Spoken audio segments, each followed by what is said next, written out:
The alarm in the cockpit did not sound like an alarm. It sounded like a scream. Daniel Foss felt his whole body shake as the shuttle spun through the dark, sparks falling from the broken control panel like tiny stars. He gripped the seat with both hands and shouted at the machine to listen to him, but the machine did not care. Metal groaned. Wires popped. The window in front of him cracked into a spider web of white lines, and through that broken glass, he saw a grey moon rushing closer and closer. He had been running cargo for 6 years. Small jobs, quiet routes, nothing that should have brought pirates down on his convoy. But an hour ago, 3 armed ships had dropped out of nowhere and torn his group apart. His shuttle had taken a hit meant for a bigger transport. Now he was alone, falling, and there was nothing left to do but hold on. The crash threw him forward so hard that his vision went white, then black, then slowly came back in blurry pieces. Smoke filled the cabin. His ears rang. When he finally managed to open the hatch and crawl out onto the cold ground, he lay there for a long moment, just breathing, just being alive. The moon around him was strange. Grey rock stretched in every direction, but here and there, threads of soft blue light glowed beneath the surface, like veins under skin. The air was thin but breathable, and his suit sensors told him it was cold enough to kill him slowly if he did not find shelter soon. Daniel forced himself up. His leg hurt, but nothing seemed broken. He checked his shuttle. It was wrecked beyond any quick repair, the engine crushed, the hull torn open on one side. His emergency supplies were scattered across the rocks, some crushed, some still usable. He gathered what he could into a bag and looked around for any sign of shelter. That was when he noticed the light again, not the faint blue veins in the rock, but a brighter glow coming from an opening in a nearby cliff. A cave. He hesitated. Caves on strange moons were not always empty, and he had heard enough stories about creatures that lived in the dark to know better than to walk in without thinking. But the wind was picking up, sharp and freezing, and his suit heater was already struggling. Shelter was shelter. He moved carefully, favoring his hurt leg, and stepped into the cave. The light grew stronger as he went deeper, and the air, strangely, grew warmer. The walls were smooth, almost polished, as if something ancient had shaped them long ago. He followed the glow around a bend and stopped completely still. In the center of a wide chamber sat a ring of large eggs, 6 of them, each one nearly the size of his own torso. Their shells were a deep shifting color, somewhere between green and black, and faint cracks of light moved across them like tiny lightning. Around the eggs, the cave floor was cracked and unstable, and above them, a section of rock had partly collapsed, letting in a thin stream of freezing outside air. Daniel stood frozen, staring. He had seen strange things in his years of hauling cargo across dangerous space lanes, but never anything like this. The eggs pulsed gently, almost like they were breathing, and the cold air pouring through the broken ceiling was clearly not good for them. Whatever these things were, they were in danger. He should have left. He should have found his own shelter and worried about his own survival. That was the smart thing, the safe thing. But something about the sight of those pulsing eggs, alone and unprotected in the cold, made him think of every time he had been left to fend for himself as a kid, moved from one relative to another, always someone else's problem. He was not going to leave Sonathing helpless to freeze if he could stop it. Daniel moved to the collapsed section of ceiling and began stacking loose rocks to block the wind. It was slow work with his leg aching, but he kept going. When the wind stopped whistling through the gap, he pulled a small heat unit from his emergency bag, one of the few things that had survived the crash undamaged, and set it in the middle of the egg ring. The unit was not made for anything this size, and it would not last more than a day or two on its limited power cell, but it was something. He sat down against the cave wall, exhausted, and watched the eggs glow softly in the light of the heater. Whatever they were, wherever they had come from, he had made his choice. Hours passed. Daniel drifted in and out of sleep, waking each time to check the heater and make sure it still worked. It was during one of these checks, deep in what he guessed was the middle of the night, that he heard the first crack. He sat up fast, heart pounding. The sound had come from the eggs. He watched, barely breathing, as a thin line spread across the shell of the nearest one, then another crack and another. Piece by piece, the shell began to break apart, and something moved inside. Daniel backed up a step without meaning to. He did not know what was about to come out of that egg, whether it would be small and harmless or something that could tear him apart in seconds. But he did not run. He stayed, watching, as a small clawed foot pushed through the shell, followed by a narrow head with eyes that opened and looked directly at him. The eyes were not the eyes of a newborn animal. They were sharp, clear, and far too aware. Daniel felt a chill that had nothing to do with the cold moon air. One by one, the other 5 eggs began to crack open as well, and Daniel Foss, stranded and alone on a nameless moon, found himself surrounded by 6 small creatures, unlike anything he had ever seen, watching him with eyes that seemed to already know exactly who he was. 3 days after the hatching, Daniel had run out of easy answers and was starting to run out of food. The 6 small creatures had grown faster than anything he had ever seen. What had been fragile, wet hatchlings barely able to stand were now the size of large dogs, covered in smooth scales that shimmered green and gold under the cave light. Their wings, still too small to fly, folded neatly against their backs. Their eyes, though, had not changed. They were still sharp, still watching, still far too knowing for creatures that had only just been born. Daniel had given them names, mostly because talking to them without names felt strange, and because naming them made this whole situation feel a little less impossible. He called the boldest one Runner, since it was always first to explore. The quiet one who stayed close to him he called Shadow. The other 4 got names too, simple ones, easy to remember. It helped him think of them as something he was raising, something that needed him. He had been sharing his food rations with them from the start, breaking off pieces of his emergency bars and offering them water from his own limited supply. He told himself this was what any decent person would do. They were Barbies. Barbies needed food. It did not occur to him, not once in those first days, that the creatures had not actually eaten a single bite he had given them. He noticed odd things, of course, small things. Runner would sometimes stop walking and stare at a section of cave wall for no reason, only for a chunk of rock to fall from that exact spot minutes later. Shadow had a habit of nudging Daniel's hand away from certain plants growing near the cave entrance, plants that Daniel later found, after testing carefully, gave off a faint toxic smell when crushed. He noticed these things, and each time he told himself it was luck, or instinct, or simple coincidence. He had no other explanation that made sense, so he did not look for one. On the 4th day, Daniel decided he needed to explore further from the cave to find better shelter and any usable resources from his crashed shuttle. He gathered his tools and started out, expecting the 6 creatures to stay behind in the warmth of the cave. Instead, they followed him in a loose group, moving with an ease that did not match their age at all. They reached the crash site by midday. The wreck looked worse in daylight, torn metal and scattered panels spread across the rocky ground. Daniel began sorting through what remained, pulling out anything that might still work, when he heard a low sound from Runner, almost like a growl, but controlled, deliberate. He looked up and saw 3 figures moving across the ridge above them. Human shapes in dark armor, weapons slung across their backs. Pirates. His pirates, most likely, the same ones who had shot down his convoy, now searching for the wreck they knew had gone down somewhere in this system. Daniel's first instinct was to grab whatever he could and run for the cave, but before he could move, the 6 creatures scattered into a tight formation around him, herding him toward a low outcrop of rock without a single word passing between them. It happened so smoothly, so quickly, that Daniel found himself pressed against the stone before he understood he had even moved. He opened his mouth to ask what they were doing, but Shadow pressed close against his side, and the other 5 spread out low to the ground, their scales shifting color slightly, blending with the gray rock around them. Daniel stared, stunned, as the creatures seemed to simply fade into the landscape.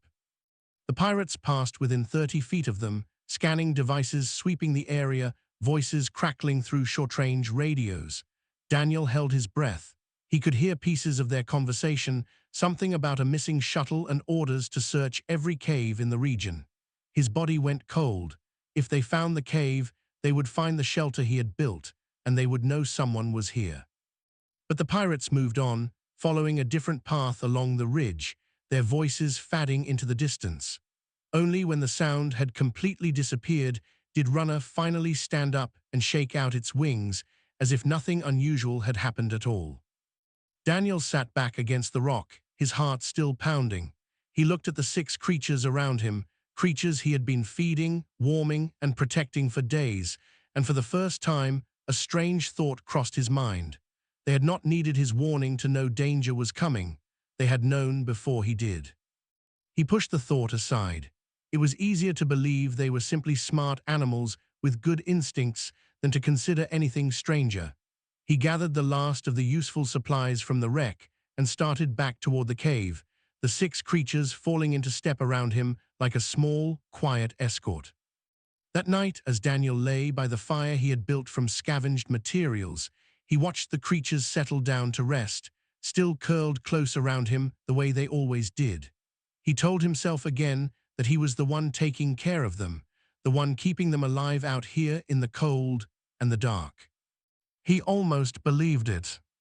Outside, unseen by Daniel, more ships had begun to gather in orbit above the moon, drawn by signals no ordinary scanner should have been able to detect, searching for something far more important than a simple pirate raid ever suggested.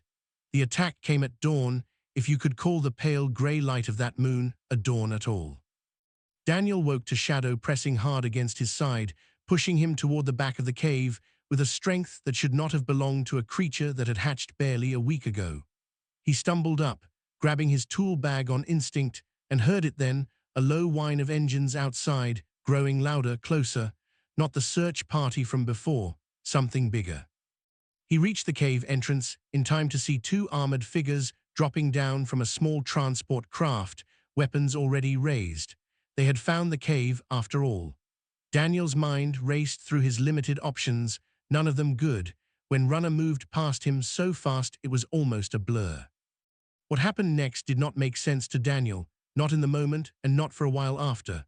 A pulse of bright, focused energy shot from somewhere near Runner's chest, striking the ground just in front of the 2 armed figures and throwing them backward with enough force to send them tumbling across the rocks. It was not fire. It was not any weapon Daniel had ever seen. It was something else entirely, something controlled and precise. The 2 figures scrambled up, clearly stunned, and retreated toward their transport, shouting into their radios as they went. Within minutes, the small craft lifted off and disappeared over the ridge, leaving silence behind. Daniel stood frozen at the cave entrance, staring at Runner, who folded its wings calmly, as if nothing unusual had happened at all. He turned to look at the other 5 creatures gathered behind him, and for the first time since the eggs had hatched, he let himself really look at them, not as helpless Barbies, not as animals he was raising. He looked at the sharpness in their eyes, the way they moved together without a single sound passing between them, the way they had guided him through danger again and again since the moment they had hatched.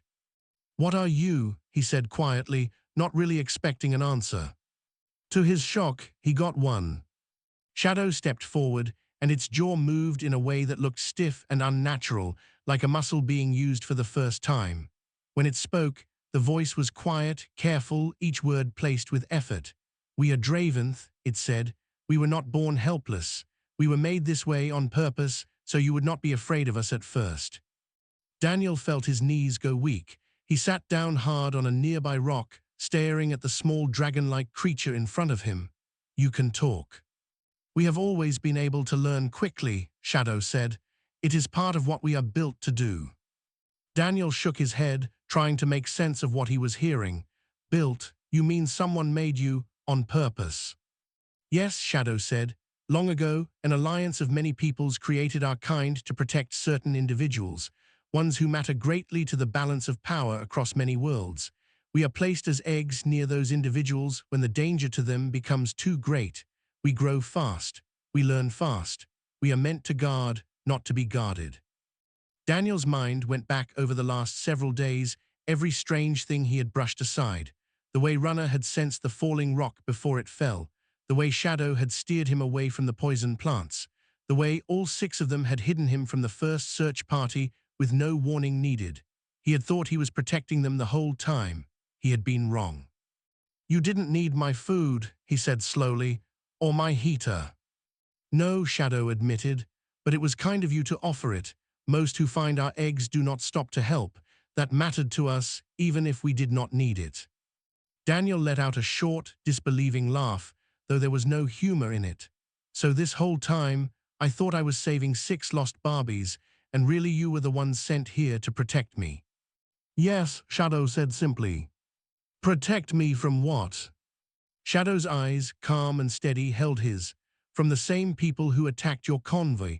They were not simple pirates, Daniel Foss. They were sent, paid by a faction that has been searching for you for a long time. Daniel felt cold that had nothing to do with the moon's thin air. Searching for me? I'm nobody. I haul cargo. I don't have anything anyone would want. Not for what you carry, Shadow said. For what your father was part of many years ago. A project between your people and others, one that made you important without your knowledge. We do not know all of it. We only know we were sent to protect you and that others were sent to make sure we failed. Daniel sat in silence for a long moment, the weight of everything pressing down on him. His father had died when he was young, and Daniel knew almost nothing about the years before that, only vague stories and old, faded records he had never bothered to chase down. Now, sitting in a cave on a nameless moon, surrounded by 6 alien guardians who spoke of factions and danger, he realized he had been running from a truth he never knew existed. The 2 armed figures who had fled would return, and they would not come alone next time. Whatever was coming for him was bigger than a single failed pirate raid. Daniel looked around at the 6 creatures who had been quietly protecting him since the moment they hatched, and for the first time, he understood the real shape of the danger he was in. All right, he said finally, his voice steadier than he felt. Then I guess you'd better tell me everything. Sleep did not come easily that night, and Daniel gave up trying long before the pale light of morning touched the cave entrance. He sat with his back against the warm stone wall, turning an old data chip over in his fingers. It was one of the few personal items that had survived the crash, pulled from a hidden compartment in his shuttle years ago and carried out of habit rather than purpose. It held a handful of recordings from his father, recordings Daniel had never once opened, mostly because he had never wanted to hear a voice that only reminded him of loss. Shadow settled beside him, quiet as always, while the other 5 rested nearby, wings tucked close, though Daniel had already learned that their calm posture did not mean they were any less alert. Tell me about my father, Daniel said finally. Shadow tilted its head. We know only fragments, what was given to us before we were sent. Your father worked with a research group many years ago, a joint effort between several human agencies and a wider alliance beyond your world. The work was kept hidden, even from most of your own people. Hidden why? Because the work involved finding individuals whose choices, whether by skill, by connection, or by simple chance, could shift outcomes across many worlds at once. Your father was part of the team that studied this. He believed strongly that such individuals deserved protection, not control. Not everyone agreed. Daniel turned the data chip over again, and I'm one of these individuals. You are, Shadow said, though we do not fully understand why. That knowledge was not given to us. We were only told that you carried importance and that you needed guarding. Daniel let out a slow breath, frustration mixing with the exhaustion of the last few days. That's not much to go on. It is what we have, Shadow said simply, but there is more you should know. Those who opposed the original alliance's work believe that removing certain individuals early, before they understand their own importance, prevents future problems for their side. Your father understood this danger. It is part of why we believe he made choices, near the end of his life, to protect you without your knowledge. Daniel thought back to the accident that had taken his father, an accident that had never fully made sense to him, one that had left him passed between relatives who barely wanted him, each one calling it temporary, none of them meaning it.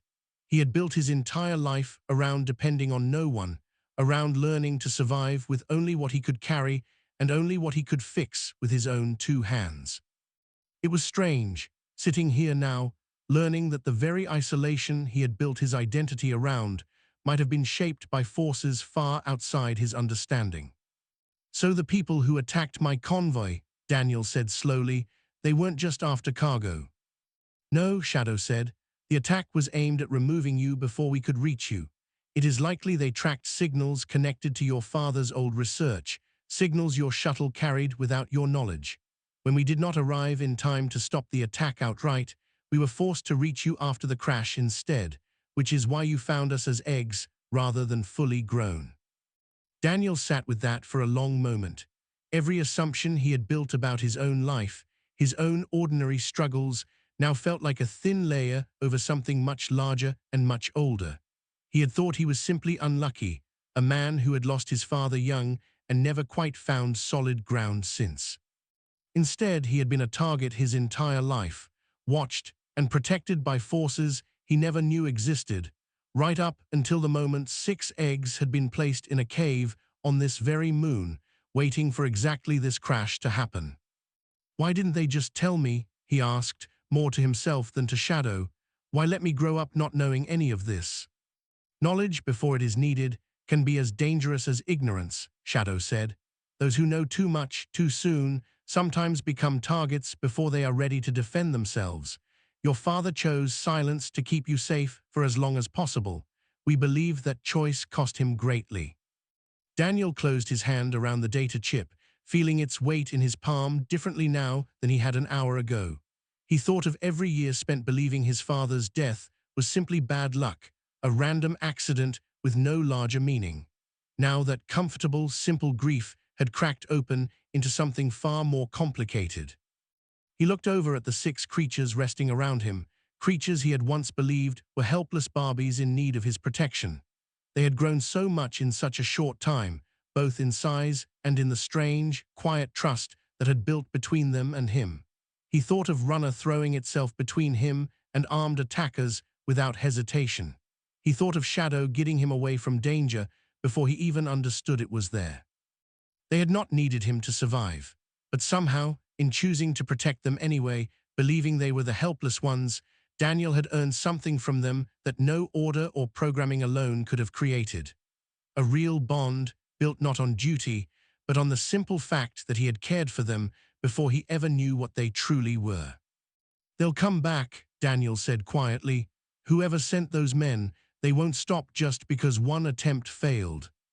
No, Shadow agreed. They will return, likely with greater numbers.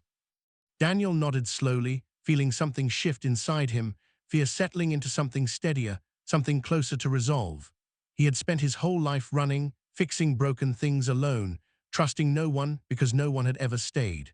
But looking at the 6 creatures around him now, creatures who had chosen to guard him long before he understood why, he realized he was not alone in this fight anymore. Then we'd better be ready, he said, because I'm done running. First sign of trouble was not a ship in the sky, it was silence. Daniel noticed it while sorting through salvaged wiring near the cave entrance, 3 days after his talk with Shadow. The wind that usually whistled steadily across the rocky ridge had gone still, and none of the small flying insects that had buzzed around the cave mouth each morning were anywhere to be seen. He looked up just as Runner's head snapped toward the sky, wings flaring slightly, a low sound building in its throat. They're here, Daniel said, not needing to ask. The days before had not been wasted. Once Daniel had accepted the truth of what the 6 creatures were, he had stopped treating their protection like something to simply hide behind. He had spent every spare hour rebuilding what he could from the wrecked shuttle, wiring a crude alarm system across the ridge, rigging small explosive charges from leftover fuel cells, and mapping every possible entry point into the cave system. He was not a soldier, but he was an engineer, and engineers knew how to turn scraps into weapons when they had to. The Draventh had changed too. In just over a week, they had grown to the size of large wolves, their scales harder, their control over the strange energy inside them sharper and more precise. Shadow explained that their growth would not stop until they reached full maturity, something that would take months rather than days, but even now half-grown, they were far from helpless. 3 ships dropped out of the pale sky, larger than the single transport from before, and this time they did not bother hiding their approach. Armed figures poured out onto the rocky ground the moment the ships touched down, moving in organized formation toward the ridge that led to the cave. Daniel crouched behind a rock outcrop, one hand on the trigger device he had built, watching the small army spread out below. Beside him, Runner and Shadow waited, low and still, while the other four Draventh had already moved into position around the cave's other entrances, ready to defend from multiple sides at once. "Now," Daniel said quietly, and pressed the trigger. The charges he had planted along the narrow ridge path detonated in a controlled line, sending rock and dust exploding upward, collapsing the easiest route toward the cave and forcing the attacking force to scatter and regroup. It was not enough to stop them, but it slowed them, and in a fight like this, every second mattered. The Draventh moved the moment the dust began to settle. Runner shot forward low across the ground, faster than anything that size should have been able to move, striking two armed figures before they could raise their weapons, the same controlled bursts of energy from before throwing them back against the broken rock. Shadow stayed close to Daniel, guarding his position while he worked another device, this one meant to jam the enemy's short-range communications. The fight was chaos, but it was not one-sided. Daniel had built enough of an advantage into the terrain that the attacking force struggled to organize, their formation breaking apart against the collapsed ridge and the sudden, precise strikes coming from creatures they clearly had not expected to face in open combat. Daniel himself fought where he could, using a modified tool as a makeshift weapon, keeping to cover, picking his moments carefully rather than trying to be a hero. It was going well, better than Daniel had dared hope, until a heavier weapon fired from somewhere near the ships, a wide blast that struck close to where two of the Draventh were fighting side by side near the cave's second entrance. Daniel heard the impact before he saw it, a deep, heavy sound followed by a sharp cry, unlike anything the creatures had made before. He turned in time to see one of the Draventh, the one he had named Flicker for its quick, darting movements, fall hard against the rock, wing bent at a wrong angle, scales scorched black along one side. Something in Daniel broke loose in that moment, some final wall between careful strategy and pure instinct. He was moving before he had fully decided to, sprinting across open ground toward Flicker's position. Ignoring Shadow's sharp warning behind him, weapons fire cracked around him, close enough that he felt the heat of near misses, but he did not stop until he reached the fallen creature, throwing himself between Flicker and the advancing attackers. He had no plan beyond that moment, no clever engineering trick left to save him, only the simple, stubborn refusal to let something he had chosen to protect die in front of him. He grabbed a scorched piece of metal from the ground, not much of a weapon, and stood his ground as the nearest attacker closed in. What saved him was not skill or luck alone. It was the sight of a single human standing firm, unarmed and outnumbered, refusing to retreat, that gave Runner and Shadow the half-second of distraction they needed to close the distance and strike the advancing attackers from both sides at once. The tide, already unsteady, broke fully in that moment. The attacking force, seeing their numbers falling and their formation shattered, began pulling back toward their remaining ships. Daniel knelt beside Flicker, checking the injury with hands that shook slightly from the sudden rush of adrenaline fadding. The wound was bad, but not fatal, the scales having absorbed most of the blast's force.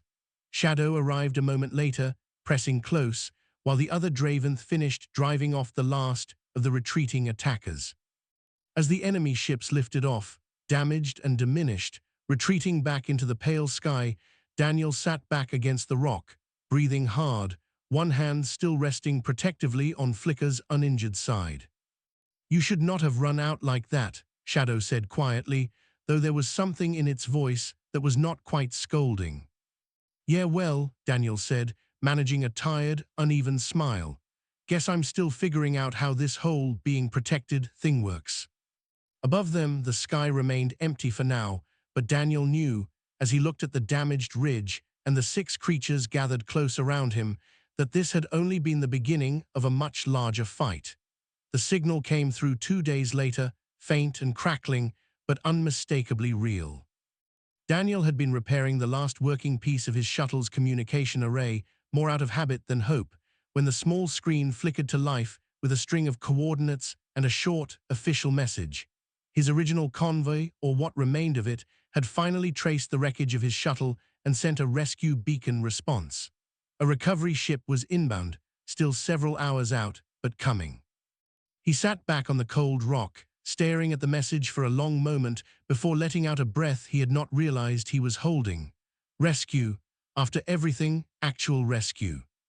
Flicker healing well under the care the other Draventh had somehow provided through methods Daniel still did not fully understand, lay curled nearby, wing wrapped in a makeshift covering Daniel had built from salvaged fabric. The injury had been serious, but the strange resilience of the Draventh had already begun closing the wound faster than any human medicine could have managed. Daniel looked around at the cave that had become, in just under 2 weeks, something closer to a strange kind of home. The walls were scorched in places from the fight, the ground littered with spent charges and broken tools, but it had held. They had held. Shadow approached and settled beside him as he worked, watching the small screen with its steady stream of incoming coordinates. "Your people are coming," it said. "Yeah," Daniel said, "looks like it." "What will you do?" Daniel considered the question longer than he expected to. A week ago, the answer would have been simple. Get rescued, get back to work, keep his head down and keep surviving the way he always had.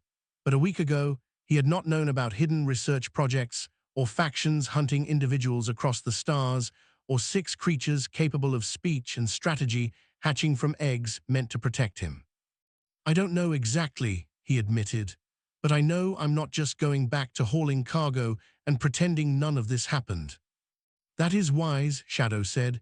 "The ones who attacked us will not stop simply because this attempt failed. They will report back. Others above them will take notice." Daniel nodded slowly. He had already guessed as much, but hearing it confirmed did not make it easier to sit with. "And you 6, what happens to Draventh once the job you were sent for starts turning into something bigger?" Shadow was quiet for a moment, an unusual pause for a creature that always seemed to have an answer ready. "Our bond with you is not temporary, Daniel Foss. It formed the moment you chose to protect us, believing us helpless, before you knew any truth about what we were or why we were here.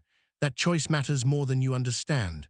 Among our kind, a bond formed through simple kindness, rather than command or duty, is considered complete, permanent. We do not leave you now, not because we are ordered to, but because we choose to." Daniel felt something tighten in his chest, something he did not have an easy word for. He had spent so much of his life certain that no one stayed, that every connection eventually ended in someone walking away or being taken from him. Sitting here now, hearing a creature born from ancient alliances and old secrets tell him, plainly, that it was choosing to stay, hit him harder than he expected. "Well," he said, clearing his throat, "guess I'm stuck with you 6 then." "Guess so," Shadow said, and Daniel could have sworn there was something almost like amusement in its voice. The hours passed slowly as they waited for the rescue ship, Daniel using the time to gather what little remained worth salvaging and to check on Flicker's healing wing one more time. The other 4 Draventh, whom Daniel had come to know individually over the past 2 weeks through small habits and quiet moments rather than long explanations, gathered close as the sound of an approaching engine finally echoed across the ridge. The rescue ship touched down carefully on the flattest stretch of rock near the cave, and Daniel watched as a small group of crew members stepped out, clearly stunned to see not only a survivor waiting for them, but 6 large-scaled creatures standing calmly at his side. Explanations would take time, Daniel knew, probably more time and more patience than he currently had, but for now, the important thing was simple. He was alive. They were together. And whatever came next, he would not be facing it alone. As he walked toward the rescue ship, Flicker limping slightly beside him while the others fell into step around, Daniel allowed himself a small, tired laugh. He thought back to that first night in the cave, stacking rocks to block the wind, sharing his own limited food and water with what he had believed were 6 helpless, abandoned Barbies. He had been so certain in that moment that he was the one saving them. Instead, 6 creatures built from ancient purpose and quiet loyalty had been the ones sent, long before he ever crashed on that lonely moon to save him. The ship's engines hummed to life beneath his feet as they lifted off, leaving the cracked ridge and scorched cave mouth behind. Daniel did not know yet what waited for him out among the stars, what factions were watching, what truth about his father's old research still remained hidden, or what role he was meant to play in a balance of power far larger than himself. But for the first time in longer than he could remember, he did not feel like he was facing it as someone alone. Somewhere far beyond the reach of ordinary scanners, in places Daniel had not yet learned existed, others had already begun to take notice of the human who had survived, protected, and been protected in turn by 6 creatures the galaxy had thought long lost to legend. His story, it seemed, was only just beginning.